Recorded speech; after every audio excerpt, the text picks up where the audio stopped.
जय जगन्नाथ। आज हूँ अक्टोबर 2 जहाँकि आम जातिर पिता महात्मांकर 153तम जयंती। सही उपलक्षे गोटे स्वरचित कविता तांको पୟରେ अर्पण करुछि। कवितार शीर्षक पुणी गांधीजी। सही आंठुलुचा धोती पुणी धला चदरटीए जार साथी, अहिंसार बाड़ी ठक ठक सत्यर घंटार टिक टिक शब्दरे किए इआड़े आसुछंती माड़ी। से आम प्रिय गांधी नुहंती तो, कारण आजी परा तांक 153तम जयंती। समानुवर्तिता जार चिर साथी, ठीक तो आज 2 अक्टोबर गांधी जयंती पालिबार अवसर।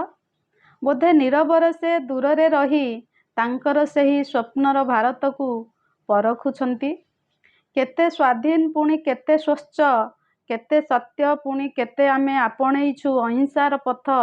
देखि तुमे निश्चिंत मर्माहत, कारण यह तुम ईप्सित नुह भारतर चित्र।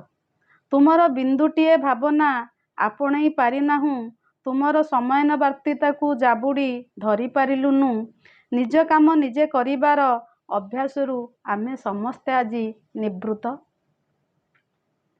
विदेशी वर्जन स्वदेशी ग्रहण ओलटी जाइछि ताहार फर्द।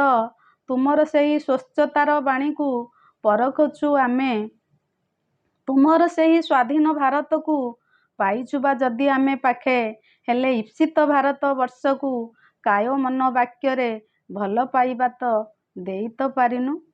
जाहाकू देखिले तुमे हेब व्यथित, ये नुहे तुम ईप्सित पुणी स्वाधीन भारत। सशस्त्र इरेंज बाहिनीर सिना सत्य अहिंसार निशान रे सृष्टि करिथिल हृत्स्पंदन, हेले आजी आम भली स्वार्थांध पाई तुमे मध्य पालटी गल फटरे गोटिए निस्तब्ध आउ जड़।